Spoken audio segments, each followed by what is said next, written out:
जिंदाबाद जिंदाबाद जिंदाबाद। तो अब मेरा नाम Arvind Kumar, track maintainer first keyman के पद पर कार्यरत हूँ। गैंग संख्या 60 BS।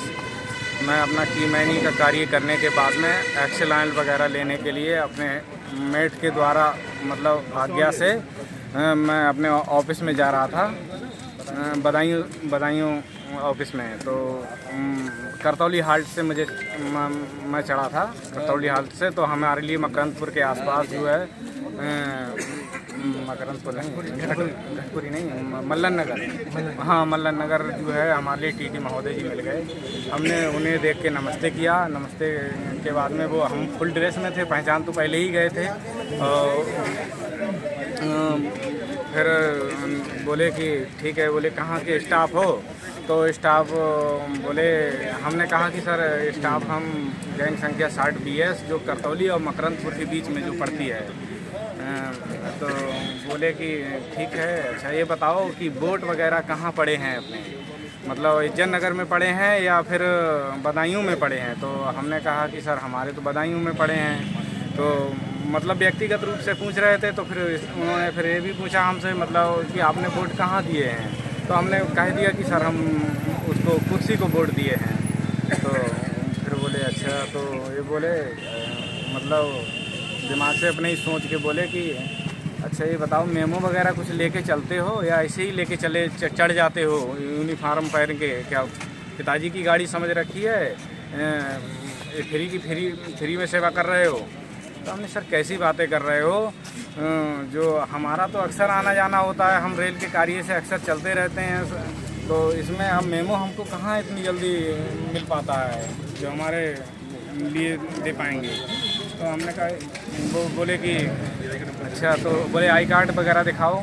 तो हमने आई कार्ड सर मोबाइल में दिखा दिया हमने उनके लिए। फिर वो माने नहीं। फिर इसके बाद में हमने मेट साहब के लिए अपने फ़ोन कर दिया।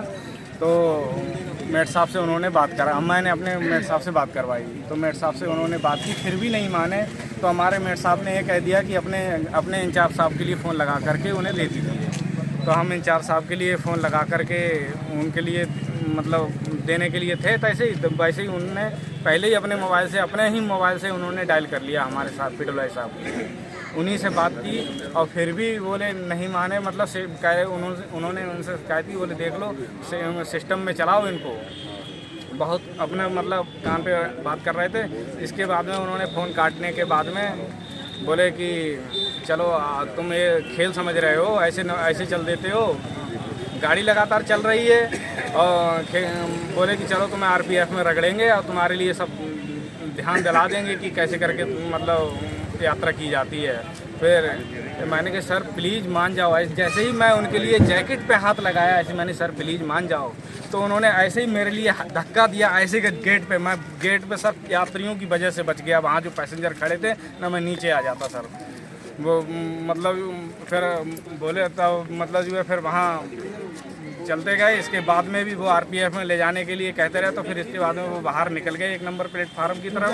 फिर पीछे से पैसेंजर था है वो आया था यहाँ पे DRM साहब से मिलने। अपनी बात इनकी रखी गई है कि हमारे कर्मचारियों को ऐसे प्रताड़ित न किया जाए। आए दिन हम लोग हमारे ट्रैकमैनों के साथ ऐसा होता है। यही घटना एक बार बिहारी हुई है, इससे आगे इससे पहले भी 1-2 बार हुआ है। ये सब समस्याएं हो रही कि ऑन ड्यूटी जब हमारा कर्मचारी है तो उसके साथ में ऐसा व्यवहार क्यों किया जा रहा है। उसके लिए हम लोग आए हैं, सबसे शिकायत करने आए हैं उनके लिए। और किससे करें?